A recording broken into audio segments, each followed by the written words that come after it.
experience every moment through our voice.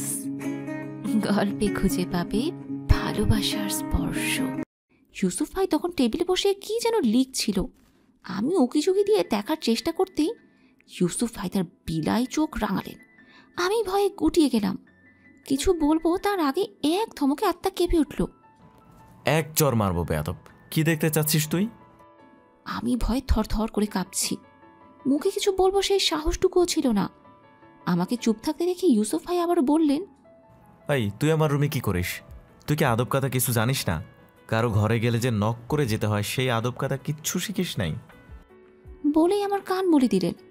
এবার ব্যথায় আর ভয়ে হাও মাও করে কেঁদে দেই। তা দেখে অপ্রস্তুত হয়ে যান ইউসুফ ভাই। কি করবেন ভেবে পেলেন না।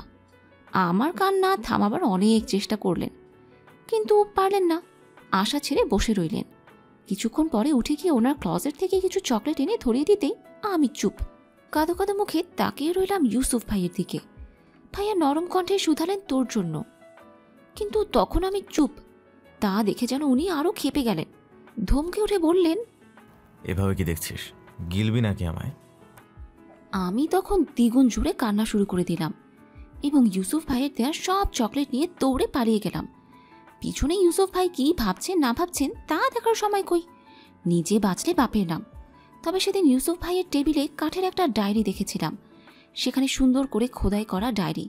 ডায়েরিটার উপরে লেখা ছিল বাবুই পাখি। হঠাৎ আজ এত বছর পর ওনার সেই ডায়েরির কথা মনে পড়তেই টনক নড়ে আমার। ইউসুফ ভাই কাকে পছন্দ করেন নির্ঘাত ওখান থেকে জানা যাবে। বড় মামির মুখে শুনেছিলাম ইউসুফ ভাইয়ের ডায়েরি লেখার অভ্যেস আছে সেই ছোটবেলা থেকেই। তাহলে অবশ্যই সেই ডায়েরিতে কিছু না কিছু পাওয়া যাবে ভেবেই খুশি খুশি লাগছে। খাবার পরপর কাউকে না জানিয়ে পা টিপে টিপে চলে এলাম ইউসুফ ভাইয়ের রুমে। বিশাল রুমের ভিতরে একখানা সুইমিং পুল, অন্য পাশে লাইব্রেরির মতো শত শত বই, মাঝখানে মাস্টার বেড। আমি শুকনো ঢোক গিললাম। বিছানার উপরে ইউসুফ ভাইয়ের ছবি যেন আমাকেই গিলে খাচ্ছে। এই মুহূর্তে ইউসুফ ভাই বাড়িতে নেই। ওনার সাদা কালো ডিজাইনের রুমটা পরিপাটি করে সাজানো। অনেক পরিবর্তন হয়েছে কিনা, মানুষ তো পরিবর্তনশীল। আমি পা টিপে টিপে রুমে ঢুকলাম। ইউসুফ ভাই না থাকলেও যেন তার উপস্থিতি রুমে বিরাজমান। এই বুঝি এসে বলবে, কিরে চাইনিজ বিল্লি, তুই আবার আমার ঘরে মাছ দুধের খোঁজ করতে এসেছিস তাই না? এবার তো তোর মৃত্যুদণ্ড সাজা। আমি বুকে থুতু দিলাম। কিছুই হবে না বলে নিজেকে সাহস দিলাম এবং এগিয়ে গেলাম বাঘের গুহায়। একে একে তছনছ করে সব খুঁজলাম, তবুও ডায়েরির দেখা পেলাম না। ঠিক তখনই মনে হলো কেউ আমায় পিছনে এসে দাঁড়িয়েছে। ইউসুফ ভাই ভেবেই ঘাম ছুটে গেল। পরে মনে হলো ইউসুফ ভাই তো নেই, কিন্তু তবুও কেন যেন হঠাৎ করে পরিবেশটা শীতল হয়ে গেছে। উষ্ণতা কোথাও যেন হারিয়ে গেছে মুহূর্তেই। তখনই ইউসুফ ভাইয়ের ঝংকার তোলা পুরুষালী কণ্ঠ গর্জন করে উঠল, এই কি করছিস আমার রুমে? হ্যাঁ। আমার এবার আওয়াজ গলা পর্যন্ত আটকে গেল। পিছন ফিরবার সাহস করে উঠতে পারছি না। এভাবে যার পর না এভাবে বাঘের মুখে পড়ব কে জানতো। আমি এক ছুটে কোনো রকমে পালিয়ে যেতে নিলাম। তেমনি উনি হ্যাঁচকা টানে কাছে নিয়ে এলেন। আমার ডান হাতটি মুচড়ে ধরে আমার পিঠে ঠেকালেন।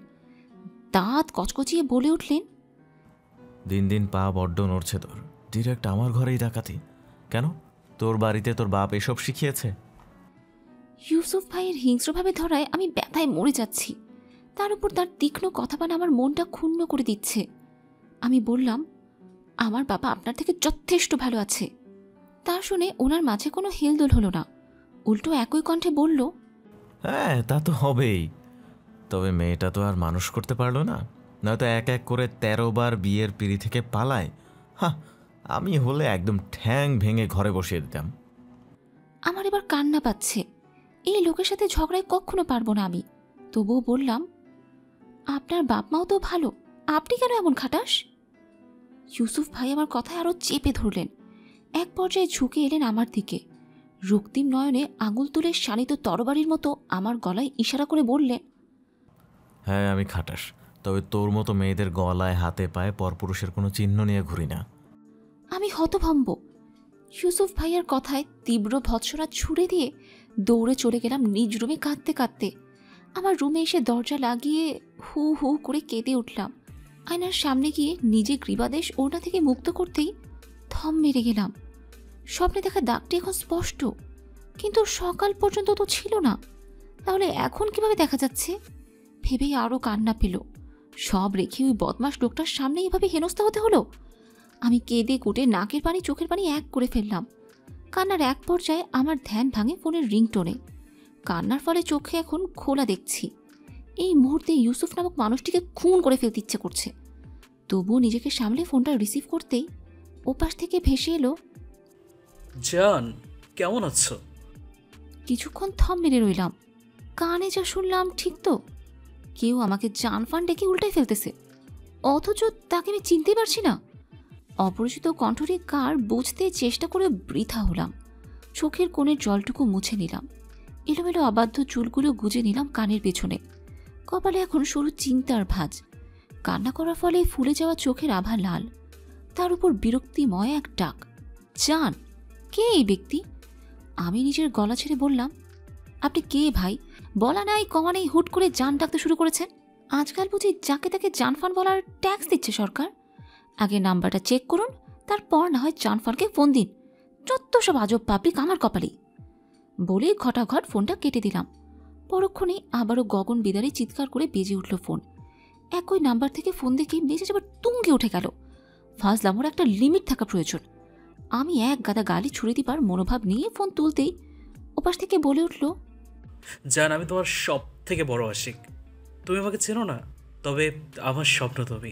প্লিজ আমার ভালোবাসা গ্রহণ করো। এবার আর সইতে পারলাম না। এক বাজখাই ধমক মেরে বললাম, তোর মতো ধুরন্ধর পোলা না আগে দেখি নাই। আর একবার ফোন দিলে মোবাইলের ভিতর ঢুকে খুশি মারবো, মাইন্ড ইট। বলেই ফোন কাটবো তার আগেই ওপাশ থেকে অট্ট হাসিতে ফেটে পড়ল এবং ফট করে ফোনটা কেটে দিল। আমি হা হয়ে গেলাম। কিছুক্ষণ আগের মন খারাপ ফুস করে উড়ে গেল। আমি ফট করে উঠে দাঁড়ালাম। বাইরে এখন দুপুর গড়িয়ে বিকেল। বন্ধ ঘরটায় হাঁসফাঁস লাগছে। এসব তিরিং বিরিং মনোভাব দূর করার জন্যই চলে গেলাম ইউসুফ ভাইয়ের অতি আদরের ছোট বোন আয়দার কাছে। মেয়েটি মুখ গুজে আছে বইয়ের ভাঁজে। ভাই বোন দুটোই বই পোকা। আমি আয়দার কাছে গিয়ে বসে পড়লাম। আয়দার গোলগাল মুখে সুন্দর চোখচোরা ঠিক ভাইয়ের চোখের মতো, তাতে ঝুলছে চশমা। আমি ওর কাজ ঘেঁষে বললাম, মেয়ে, তোমাদেরকে আমাকে মানুষ বলে মনে হয় না? আয়দা অদ্ভুত দৃষ্টিতে চাইল, ধীরে ধীরে বলল, আপু এমন বলছো কেন? কেউ কিছু বলেছে তোমাকে? আমি মাথা না বোধক নাড়লাম। কে কি বলবে আমাকে? এই বাড়িতে নানাজান থাকতে কারো কোনো কিচ্ছু বলার সাধ্য নেই, ওই বেটা ইউসুফ ভাই ছাড়া। আমি বললাম, কে কি বলবে আর? তোমরা আমাকে বন্য প্রাণীদের মতো বন্দি করে রেখেছ। আয়দা গোল গোল চোখ করে বলল, মোটেও না আপু, বলো কোথায় যেতে চাও তুমি? আমি শুধুই ঘুরতে চাই। আয়দা বলল, ঠিক আছে আপু, রেডি হয়ে নাও, আমরা বের হব। আমাদের ক্যাম্পাসে ঘুরিয়ে আনি, কি বলো? আমি খুশি হয়ে বললাম, কোথায় তোমার ক্যাম্পাস? আয়দা মিষ্টি এসে বলল, বাও, মানে বাংলাদেশ কৃষি বিশ্ববিদ্যালয়। আমি আরও খুশি হয়ে গেলাম। চট করে তৈরি হয়ে গেলাম। আয়দা এসে ডাকলো, চলো আপু। আমি খুশিতে আত্মহারা হয়ে বেরিয়ে পড়লাম আয়দার সাথে। গাড়ির বদলে রিক্সা নিল আয়দা। আমার পিড়াপিড়িতেই ঘুরবই যখন মুক্ত আকাশে ঘুরব, স্পর্শ করব মন খোলা মুক্ত বাতাস। ভিতরে সব দূষণ বের করে দিব আজ। ভার্সিটির প্রথম গেট ক্রস করতে শুরু হয়ে গেল দু পথের বড় বড় সবুজ গাছের উঁচু শির। বিকেল গড়িয়ে সন্ধে হচ্ছে। সূর্যের লালিমা উকি দিচ্ছে থেকে থেকে গাছের ফাঁক ফোকর দিয়ে। আমি আয়দাকে বললাম, তোমাদের ভার্সিটি অনেক সুন্দর আর অনেক বড়। আয়দা সম্মতি দিয়ে বলল, হ্যাঁ আপু, বাংলাদেশের সব থেকে বড় ভার্সিটি এইটা। তুমি জানো এখানে এমনও রাস্তা আছে, তুমি পরিচিত কারোর সাথে না এলে গুম হয়েও যেতে পারো। আমি অবাক হয়ে বললাম, গুম হব কেন? আয়দা বলল, ভার্সিটি খুব বড় এরিয়া আপু, কখনো কোন দিক দিয়ে কি হয় বলা যায় না। আমি ছোট করে ওহো শব্দটি উচ্চারণ করলাম। এরপর চলে গেলাম আমরা জব্বারের মোড়। এখানে এসে বসলাম ঢাকা রেল লাইনের ওপর। মামা চা দিয়ে গেলেন। এখানে সবাই জোড়া জোড়া বসা, কোথাও আবার বন্ধুমহল, কোথাও গোল হয়ে বসে গিটারের তালে তালে এই গানের সুর তুলেছে।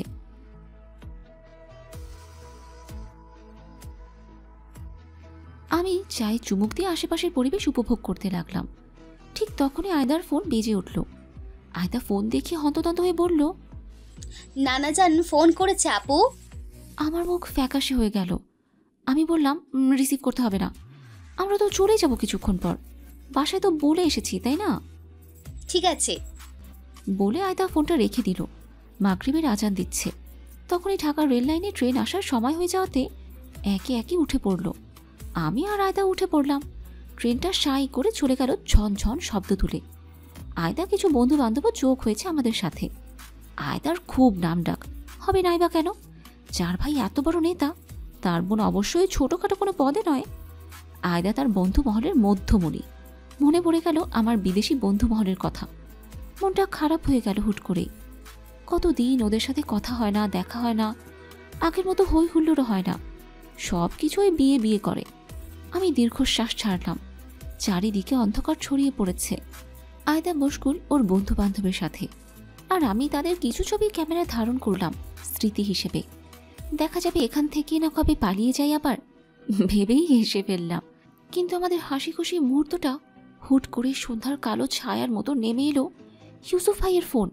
আমাকে ধাক্কিয়ে বলল, আপু এইবার ফোন তুলতেই হবে, নয়তো ভাইয়া খুন করে ফেলবে। আমি এবারও পাত্তা দিলাম না। ওর হাত থেকে ফোনটা নিয়ে সাইলেন্ট করে দিলাম। বললাম, আমরা বলে তো এসেছি না, কি এত টেনশনে কি আছে?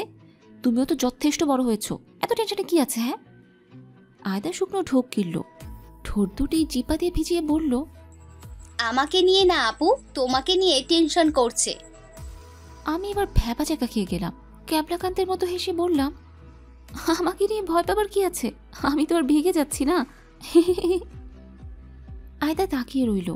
হ্যাঁ বোধক মাথা নাড়ল। আমি বিষম খাই। আর কথা না ঘুরিয়ে বলি, আমি কোথাও যাচ্ছি না আয়দা, ফোন তুলে বলে দাও তোমার ভাইকে। বলতে আয়দা সঙ্গে সঙ্গে ফোন রিসিভ করলো। এই পর্যন্ত ইউসুফ ভাই 10টা কল করে ফেলেছে। আয়দা ভয়ে ভয়ে ফোন তুলতেই ওপাশ থেকে বাজ খাই ধমক দিয়ে উঠলেন ইউসুফ ভাই। এত জোরে দিলেন যে পাশে থাকা আমিটাও চমকে গিয়েছিলাম। নিজের বোনের সাথে এমন কে করে ভেবে এক গাদা গালি দিলাম। সত্যি ঠিকই বলে সবাই, এই লোকটা জালিম, বড্ড বড়ই জালিম। ফোনটা তো তুলেনি, কি এমন অপরাধ করে বসেছে কে জানে। আয়দার ফর্সা মুখটা মুহূর্তেই কালো হয়ে গেছে। আমার জন্যই তো মেয়েটা বকা খেলো, তাই ভাবলাম ওকে না হয় কিছু একটা কিনে দেই। বাচ্চা মেয়েটার মনটা ক্ষণিকের জন্য হলেও ভালো হবে। খুব অপরাধ বোধ কাজ করছে বুকে। তখনই চোখ পড়ল একটা আইসক্রিমওয়ালার দিকে। আমি দৌড়ে সেখানে গেলাম। পিছন থেকে আয়দা চেঁচালো, আপু আমাদের এক্ষুনি বাসায় যেতে হবে। আপু কই যাচ্ছ? আপু শোনো। আমি পিছনে ঘুরে বললাম, তুমি রিক্সা করো, আমি আইসক্রিম নিয়েই আসছি। আয়দা আতঙ্কিত কণ্ঠে বলল, আপু জলদি করো, ভাইয়া বড্ড ক্ষেপে আছেন। আমি মুখ ভেঙচি কেটে বললাম, তার রাগের ধার এই কুহু ধারে না। আয়দার ফ্যাকাশে মুখে এক ঝলক হাসি দেখা গেল। আয়দার রিক্সা করে বসে আছে রিক্সায়। আমি দুটো আইসক্রিম হাতে নিয়ে এগিয়ে যাচ্ছিলাম। কোথা থেকে খুব স্পিডে দুটো কালো গাড়ি ঢুকলো। ঠিক রিক্সায় উঠবো তখনই রিক্সায় ধাক্কা মারলো। আয়দার রিক্সাওয়ালা মামা ছিটকে পড়ে গেলেন দূরে। আকস্মাত ঘটায় আমি কিং কর্তব্য বিমূঢ়। দৌড়ে আয়দাকে তুলতে যাব তখনই দুটো হাঁটাকাটা লোক এসে টেনে ধরলো আমার হাত। আমি ভয়ে আতঙ্কে চিৎকার করে উঠি। লোকটা আমাকে টেনে হিঁচড়ে নিয়ে যেতে লাগলো। লোকগুলোর হাতে বন্দুক, হাওয়ায় ফায়ারিং করছে তারা বারবার। ভয়ে কেউ এগিয়ে আসতে পারছে না। তবু আয়দার বন্ধুরা যাও এগিয়ে এসেছিল। তাদের দিকে বন্দুক তাক করে গুলি ছুটতেই তারা সরে যায়। ভয়ে কাতর আয়দা নিজেই ভাইকে ফোন করে চলতি। কিন্তু ততক্ষণে তারা আমাকে টেনে নিয়ে যেতে লাগে গাড়ির কাছে, আর বলতে লাগে, শরীর কিছু যেন না হয়, বস আমাকেও না হলে কোরবানি করবে। আমি বুঝতে পারছি না কারা এরা, আর আমাকে বা তুলে নিচ্ছে কেন? কে তুলে নিচ্ছে আমাকে? কোনো উত্তর খুঁজে পাচ্ছি না। আমার বাবা সাধারণ একজন সরকারি কর্মকর্তা, তার সাথে কেন কারো ঝামেলা হবে? আর ইউসুফ ভাইয়ের পরিবারের শত্রুপক্ষ হলে তারা তো আয়দাকে তুলতো, আমাকে নয়। তাহলে কি তাদের কোথাও ভুল হচ্ছে? আমি বললাম, দেখুন আপনারা কারা, কেন আমাকে তুলেছেন? হয়তো হয়তো কোথাও ভুল হচ্ছে, প্লিজ আমাকে ছেড়ে দিন। লোকটা বিশ্রী হাসলো, খিস্তি দিয়ে বলল, না রে সরি, তোকেই বলেছে, আমাদের কাছে তোর ছবি পাঠানো হয়েছে। আমি বিস্ফোরিত দৃষ্টিতে তাকাই, কে এমন করছে ভেবেই ভয়ে জর্জরিত হয়ে বললাম, কে কে কে কে পাঠিয়েছে আপনাদের? লোকটি আগের ধাঁচেই বলল, গেলেই বুঝবা। গেলে বুঝবা মানে কি?